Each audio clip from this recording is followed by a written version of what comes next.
Welcome to the Content Amplified podcast, brought to you by Masset. Our goal is to help you get more from your marketing content. Each episode is a 10 to 15 minute interview with industry experts that share amazing insights to help you squeeze as much juice from your content as you possibly can. Here's today's interview. Welcome back to another episode of Content Amplified. Today, I'm joined by Marnie. Marnie, welcome to the show. Hi, Ben. Thanks for coming on today. I'm really excited for the conversation. Really good tactical advice today to really learn how to really get the most out of your content, especially if you have some good sources of content that you're reproducing all the time. But Marnie, before we dive into the subject, could you maybe just catch us up to date about who you are, what you love about marketing, just a little bit of your background to kind of give some context for today's episode? Sure, I'd love to. I'm Marnie Carmichael, and I'm the VP of Marketing at ImageSource. I love translating those difficult technical concepts simply. I love the challenge of plain talk in business-to-business marketing. And I love helping people grow their careers and stay connected and get great at their jobs. I love it. So today we're going to talk about how to really get the most out of your content, especially if you have a piece of content that is kind of a pillar or a bigger piece of content that you're generating on a regular basis. So Marnie, you've had some really good experience here. You really focus on webinars and you have this regular cadence. How does that process work for you to take a webinar and translate that into other forms of content? What does that look like? Just how much can you get out of one webinar? Like what does that process look like, and what can it turn into? What can it actually look like in the end? So our webinar calendar is also aligned to our product and technology launches, and it's set well in advance, and we encourage salespeople to generate demand with it. And it's one of kind of the pillars of our marketing efforts. And it's time consuming and it's labor intensive. And it's also a bit of a high pressure situation because everybody in the company is going to watch it. And if you don't get it right, you get feedback really instantly. I've had people come right up to my office afterwards and go, oh, well, I'd give that a C+, or I'd give that an A-. And you're like, okay, got it. So anyway, the challenge has been to really embrace that instead of figure out a way not to do it or to de-emphasize it. And the way I've gone about it is I know I've got this monthly webinar. I know what the topic is in advance. I take turns with different product experts or stakeholders on generating an outline. And then we start rehearsing, building out the slides, rehearsing, and getting the content done.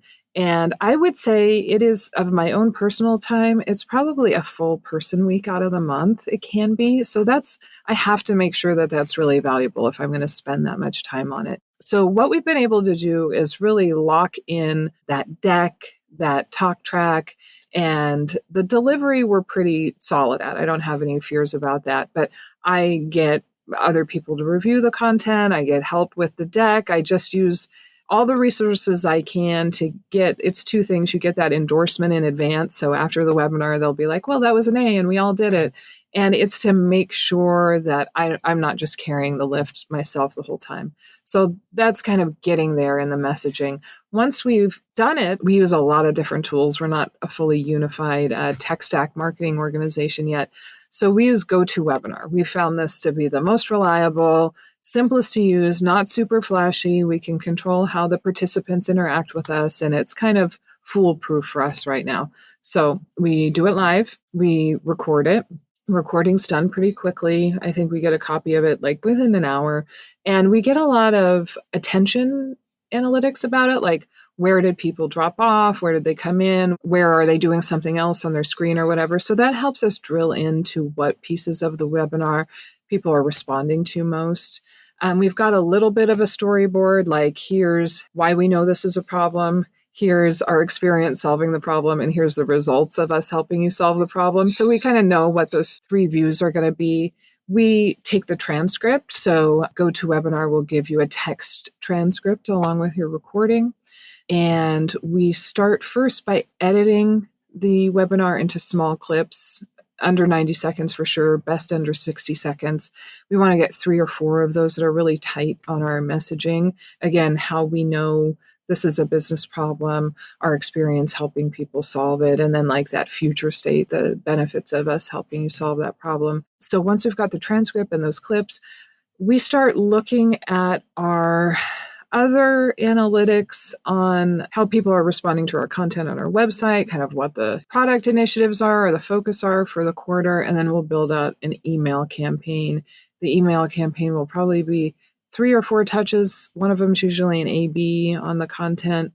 And then it's like, hey, here's how we know people like you have this problem. Because we've helped others solve the problem, we think we can help you, and here's a call to action for you. So those 3 touches will include generally those webinar clips that align to that. The transcript we can convert into a blog. We'll throw it in ChatGPT and say, format this transcript as a blog. And then there's probably a couple of editing passes at that. We never get something you can publish out of that, but I think everybody knows a draft is so much easier than trying to originate something. So that's kind of it in a nutshell. The other thing we've been able to do is there's a few things where we are really focused on. So we'll do a couple, like right now we're doing a series on how our platform is AI enabled. So we're going to do, the first one's going to be AI in the iLinks platform. The next one will be generative AI for government customer partners. And the next one will be, private language models for all of our customer partner types. That, if there's 3 big webinar pieces of content in a 3 or 4 month period, I can generate an ebook from that, which then becomes a valuable asset for partner marketing, reference links. There's just a lot more opportunities once the content gets bigger. Before we started really doing this, the idea of producing an ebook for a 4 or 5 person marketing team was overwhelming. Like, I have a tech stack person, I have a content person, I have me, I have a trade show person, and then a designer. It's like, who's going to drop everything and write an ebook? Everybody was like, ugh, not me. But this gives us this just gives us a path to some of those larger pieces of content that are necessary for credibility and technical marketing. And then you just have to continually put a new spin on what you're offering to your customers. Otherwise, whatever that first impression was, like, oh yeah, they do that one thing, see you later. Well, our tools evolve, our platform evolves, our solutions evolve, and we have to have a consistently new way to reach out.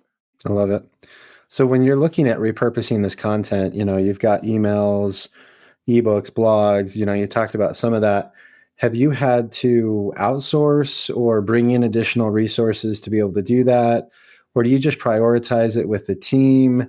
How does a small team get that much out of a webinar every single month? Like, how have you built up that process and system? Yeah, I'll be honest with you. We definitely don't do an ebook every month. No way. We might do 2 a year because the the interaction with our contacts has to warrant that effort. So, for example, we have a solution for public records request management for government agencies and anybody who has to do e-discovery, really. That is a market that is slow to buy. Government buyers take time. And there's other things you can buy that do this. So we've had to really make sure we're on a very consistent boil on how we solve this problem, how we're bringing it to market, how you can access it. Now, do you want to try it? Now, would you like to see it? Now, now we have a success story. So it's more of a broad view of the synchronization of our roadmap and how our customer interaction is pointing us, and what our sales goals are as well. And what is working for the sales team also drives it. So sometimes we do outsource. I have outsourced some supplementary explainer videos, that kind of automation. I will reach out for blog editing. I'll hand it off to a subject matter expert internally, like a developer or a professional services program manager. They're helpful in that way. So they have real hands-on customer experience, and we can offer to put it in their voice. I think everyone wants that kind of asset aligned with their name. So we'll give them the great second or third draft. They can revise and review, and then they get the byline or the publishing credit for it too. So we use a lot of internal resources in different ways, and we have been able to really assess what subjects we have the most content on and then make sure that matches what the customer interaction is telling us. So we might pause and build up the content to what the customer interaction is pointing us to. And then, in another 30 or 45 days, we're executing again. I love it. So you talked about doing, 3-4 emails, and then eventually you get your call to action. What is the action you're trying to drive in these sequences? So are you, here's some value and then demo, or is it always just to consume and score out? What's kind of the element there? The emails are definitely scoring in or scoring out, but the call to action is always to talk to a salesperson. So demo is not it, because demo can just be the death of it. Like, okay, we saw your thing, we like the other thing better. But every action needs to be aligned to either moving opportunities through the revenue cycle or generating revenue opportunities, which start with appointments. Can we schedule 15 minutes with you to discuss this further? Very cool. As you're building out this team, you've got a small team and you've really prioritized this. How do you train and build and coach the team to really focus on the content, to focus on the story, to be able to adequately follow the buyer's journey? What's your process for team building in general to really make that work? One thing that I think we may do a little bit differently, or that is an asset for us, is our executive team has like a very hands-on participation. So if we're not quite sure what the best sales hook for the email is or what aligns to what's being said in sales, our VP of sales will join us. Sometimes our CEO, who's really the chief sales officer, will join us and talk it through with us. We have, like, the day the webinar is done, later that day, we have a standing calendar appointment on the outline for the subject of the next webinar. And that landing page goes up that day. And then within a couple of days, we have a collaborative writing session on what those emails are going to be. So we have done that. That's become a muscle. That's become a strength. And the person on staff who owns, those scheduled meetings, now she can get 50% of the writing way there. So she brings it to the meeting with, like, okay, what do we want to say? One of the things that layers into this too is our SEO and SEM and our social media strategy. And we've learned a lot we do outsource for that. So we have an agency we work with for that. And they've helped us see so much, especially on LinkedIn, what gets responded to and what doesn't. So we've learned that we have to write really direct titles for the webinars. We have to write really direct copy, like, this thing will do this for you. And it has to be tight. We used to say much more flowery things about what we did. And, we'd try to be clever and have lots of puns in the titles. And it's gotten so tight. Like, our next webinar is on February 14th, and it's called Getting Things Done with iLinks AI.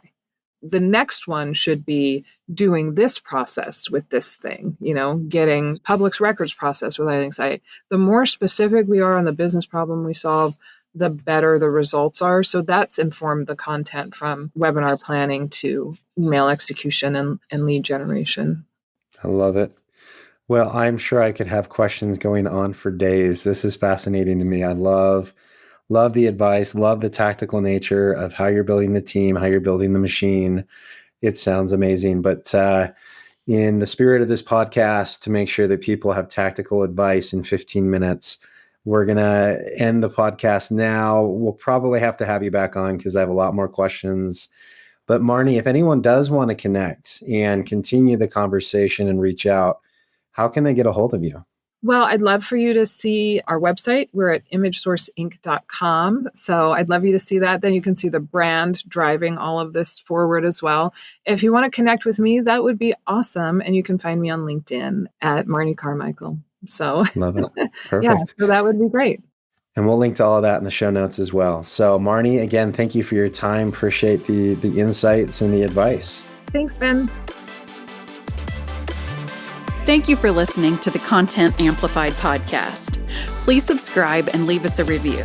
And for additional ways to get more out of your content, visit our website at getmasset.com.